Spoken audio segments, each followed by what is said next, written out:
দুর্বল, সবেমাত্র তার বয়স 13। তাকে আল্লাহ রাসূল যুদ্ধের জন্য কবুল করলেন না। ওসামা কাঁদতে কাঁদতে অশ্রুসিক্ত নয়নে বাড়িতে ফেরত আসলেন। কেন? যুদ্ধে অংশগ্রহণ করতে পারেন নাই, জিহাদে অংশগ্রহণ করতে পারেন নাই, এই জীবন এই যৌবন আল্লাহকে দিতে পারেন নাই। তিনি কাঁদতেছেন, তার মনে কষ্ট। আর এখানে লক্ষ লক্ষ টাকা খরচ করে বাংলাদেশের কিবারুল উলামায়ে মাসালিকদেরকে দাওয়াত করেও সালাফি কনফারেন্সে লোক পাওয়া যায় না। হে যুবক, তোমার কপালে কেনই তো পুড়ে আছে, তুমি আমাদের আহ্বানে সাড়া দাও না। আর তাগুতের মিছিলে মিটিংয়ে তোমার অভাব নাই। মনে রেখো, ওসামা সেই যুদ্ধে অংশগ্রহণ করতে পারে নাই, বারাক্রান্ত হৃদয়ে বাড়িতে ফিরে গেছেন কাঁদতে কাঁদতে, দুঃখে কষ্টে। পরের বছর খন্দকের যুদ্ধে তার বয়স 14। কয় বছর? কথা বলেন। 14 বছর বয়সে কি শরীরে পুরোপুরি শক্তি আছে, যৌবন আছে? নাই। খন্দকের যুদ্ধের জন্য আল্লাহ রাসূল সাহাবীদেরকে প্রস্তুত করছেন। কোরআন বলছে, ইয়া আইয়ুহান নাবিয়্যু হাররিদিল মুমিনিনা আলাল কিতাল ইয়াকুম মিনকুম 20 সাবিরুন ইয়াগলিবুনা 200। একজন ধৈর্যশীল সৎ পরেশগার বান্দা যদি হয়, 10 জন কাফেরের উপরে কে বিজয় করবেন? আল্লাহ। হে নবী, আপনি মুমিন যুবকদেরকে বলুন, তোমার জান এবং মাল আল্লাহর কাছে বিক্রি করে দাও, তোমার জীবন এবং যৌবন আল্লাহর কাছে বিক্রি করে দাও। ইন্নাল্লাহ আশতারা মিনাল মুমিনিন, তোমার জান এবং মাল আল্লাহর কাছে বিক্রি করে দাও। খন্দকের যুদ্ধে আবারও যুদ্ধের জন্য আল্লাহ রাসূল নাম নিচ্ছেন। ওসামা রাদিয়াল্লাহু আনহু তখনই ছোট, মাত্র 14 বছর বয়স। তিনি পায়ের আঙ্গুলের উপরে ভর করে, কিসের উপরে ভর করে? কথা কি বুঝাতে পারছি? পায়ের আঙ্গুলের উপরে ভর করে দাঁড়িয়েছেন, যেন তাকে দেখতে একটু উঁচু দেখা যায়, তাকে দেখতে একটু বড় দেখা যায়। তারাও তো মানুষ, আমরাও মানুষ। কোরআন বলছে, রাদিয়াল্লাহু আনহুম ওয়া রাদু আনহু, তাদের উপরে আল্লাহ সন্তুষ্ট। কেন সন্তুষ্ট? তাদের আবেগ দেখেন, আল্লাহর প্রতি ভালোবাসা দেখেন। রাদিয়াল্লাহু আনহুম ওয়া রাদু আনহু, আল্লাহর উপর তারা সন্তুষ্ট, তারাও আল্লাহর উপর সন্তুষ্ট। কাজে কামে তো প্রমাণ করতে হবে, ঠিক না ঠিক? মাত্র 14 বছর বয়স, তিনি আঙ্গুলের উপরে ভর করে দাঁড়িয়েছেন।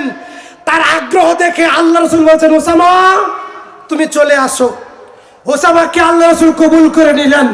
তারপরে কে কবুল করলেন? আল্লাহ। 20 বছর বয়সে আবার রোমানদের সাথে যুদ্ধ হলো, সেখানে তিনি সেনাপতির দায়িত্ব পালন করেছেন। সুবহানাল্লাহ।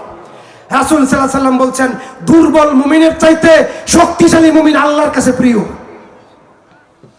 আমি প্রায় খুতবায় একটা হাদিস বলে থাকি, ভালো করে দেখেন, আবার চিন্তা করেন। খাব্বাব ইবনুল আরাত রাদিয়াল্লাহু আনহু, বেলাল রাদিয়াল্লাহু আনহু, বেলালকে কি করা হতো? ক্ষুধার্ত অবস্থায় পাথরের টুকরা আগুনের মধ্যে জাল দিয়া গরম করে উত্তপ্ত বালুর উপরে রাখা হতো। বেলালকে উবুর করে শোয়াইয়া বেলালের উপরে, বেলালের বুকের উপরে পাথর চাপা দিয়ে রাখা হতো। তারপরে বেলাল বলতো, আহাদ আহাদ আহাদ, আল্লাহ এক, আল্লাহ এক, আল্লাহ এক। তাওহীদের পরীক্ষা, ঈমানের পরীক্ষা, ঠিক না ঠিক? এই পরীক্ষা দিতে রাজি আছেন? রাজি আছেন? মুখে মুখে না বাস্তবে? বাস্তবে। আল্লাহ তুমি কবুল করো, আমিন। আল্লাহর কাছে জান এবং মাল বিক্রি করলে, কোরআন বলছে সূরা সফ, ইয়া আইয়ুহাল্লাযীনা আমানু, হে ঈমানদারগণ, তোমরা তোমাদের জান এবং মাল দিয়ে আল্লাহর সাথে ব্যবসা করো। এই ব্যবসায় আল্লাহ হচ্ছেন ক্রেতা, তুমি হচ্ছে বিক্রেতা। পণ্য হচ্ছে তোমার জান এবং তোমার মাল, বিনিময়ে হচ্ছে জান্নাত। সূরা তাওবা আয়াত 11। সর্বশেষ বলছিলাম, বেলালকে এইভাবে উত্তপ্ত বালুর উপরে পাথরের কোনাকে গরম করে তার উপরে বেলালকে রেখে তার বুকের উপরে পাথর চাপা দিয়ে রাখা হতো। আর বেলাল বলতো আহাদ আহাদ আহাদ, আল্লাহ এক, আল্লাহ এক, আল্লাহ এক। এটা শিক্ষা। আল্লাহ রাসূল সাল্লাল্লাহু আলাইহি ওয়াসাল্লাম মসজিদে নববীতে বসে জিহাদের জন্য নাম নিচ্ছেন, তাওহীদ প্রতিষ্ঠার জন্য, ইসকন বিরোধী আন্দোলনে, বাংলাদেশ এবং মুসলিমদের সার্বভৌম রক্ষার জন্য। আপনি জানেন সারা পৃথিবীতে ইহুদি এবং খ্রিস্টানরা এক এবং অভিন্ন জাতি। খালি মুসলিমেরা, তুমি আহলে হাদিসের এই সংগঠন, তুমি সেই সংগঠন, তুমি এই শায়েখের ভক্ত, তুমি এই শায়েখের ভক্ত, তুমি এই পীরের মুরিদ, তোমার টুপি পাঁচকলি, তোমার পাগড়ি সবুজ, আর তুমি এই সাতপন্থী, তুমি জুবাইরপন্থী, এই বলে বলে আমরা শেষ। তার কারণ আমরা নবীর আদর্শের উপরে নাই। আল্লাহর কসম, ইন্নাল্লাযীনা ফাররাকু দীনাহুম ওয়া কানু শিয়ান, তাদের সাথে নবীর কোনো সম্পর্ক নাই। চরমনের সাথে, সাতপন্থীর সাথে, জুবাইরপন্থীর সাথে, গণতান্ত্রিক কোন দলের সাথে, কোন পীরের মুরিদদের সাথে আল্লাহ নবীর কোনো সম্পর্ক নাই। আমাকে ফাঁসিতে ঝুলাই দিল, এই আয়াতের এই ব্যাখ্যাই করব। বরঞ্চ আমি বলে যাব আল্লাহর সম্পর্ক, রাসূলের সম্পর্ক তাদের সাথে যারা মৃত্যুর কাস্টে, ফাঁসির কাস্টে ঝুলতে রাজি, সুন্নাত থেকে বিন্দুমাত্র বিচ্যুত হতে রাজি, আস্তে আমিন বলতে রাজি নয়, রফুলি আদান না করতে রাজি নয়, বুকের থেকে হাত নিচে নামাতে রাজি নয়, ফাঁসির কাস্টে ঝুলতে রাজি। আহলে হাদিস যুবকেরা দাড়ি খাটো করতে রাজি নয়, দাড়ি চাচতে রাজি নয়, তারা ফাঁসিতে ঝুলতে রাজি। এটাই আহলে হাদিসের বৈশিষ্ট্য। সর্বশেষ হাদিস, মসজিদে নববীতে বসে আল্লাহ রাসূল যুদ্ধের জন্য নাম নিচ্ছেন, একজনের পর একজন সাহাবী নাম লেখাচ্ছেন। মা, আমি তোমাকে বলছি, মা, বোন, আমি তোমাকে বলছি, আর যারা যুবক অবিবাহিত, আমি তোমাকে বলছি, এই হাদিসটা যদি মনে রাখতে পারো, তোমার সাথে নবীর জান্নাতে দেখা হবে ইনশাআল্লাহ।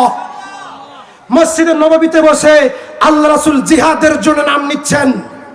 জিহাদ মানে জিএমবির সন্ত্রাসী নয়, বোমাবাজি নয়, জঙ্গিবাদী নয়, যেখানে সেখানে বোম মারো সেটা নয়। জিহাদ পবিত্র ফরজ বিধান। অতএব ভুল বোঝার কোনো সুযোগ, আহলে হাদিসদের বক্তব্য ভুল বোঝার কোনো সুযোগ নাই। এক মিনিটে হাদিস বলে দিচ্ছি, আল্লাহ রাসূল জিহাদের জন্য নাম নিচ্ছেন, একজনের পর একজন সাহাবী নাম লেখাচ্ছেন। কারা? সাহাবীরা। কারা? সাহাবী মানে বন্ধু, সহপাঠী। আজকে এখানে আপনারা যারা আসছেন, আলেমদের ভালোবাসায় আসছেন না? কোরআন হাদিস শুনতে আসছেন না? এখানে এই আলেমদের সাহাবী আপনারা। কথা বুঝাইতে পারছি? একজনের পর একজন সাহাবী নাম লেখাচ্ছেন। মাগো, তুমি দেখো তো, একজনের পর একজন সাহাবী নাম লেখাচ্ছেন। পিছনের বারান্দা থেকে একজন মহিলা তার দুধের শিশুটাকে কুলে করে আল্লাহ রাসূলের দরবারে হাজির। বলছেন, আল্লাহ রাসূল, জি, আপনি তো যুদ্ধের জন্য নাম নিচ্ছেন, জি, আমার এই দুধের শিশুটার নাম লেখেন। কিসের শিশু? তখন আল্লাহ রাসূল বলছেন, শোনো, এই মহিলা বলছেন, আল্লাহ রাসূল, অতীতের যুদ্ধে আমার স্বামী অংশগ্রহণ করেছে, শহীদ হয়েছে, আমি শহীদদের স্ত্রী।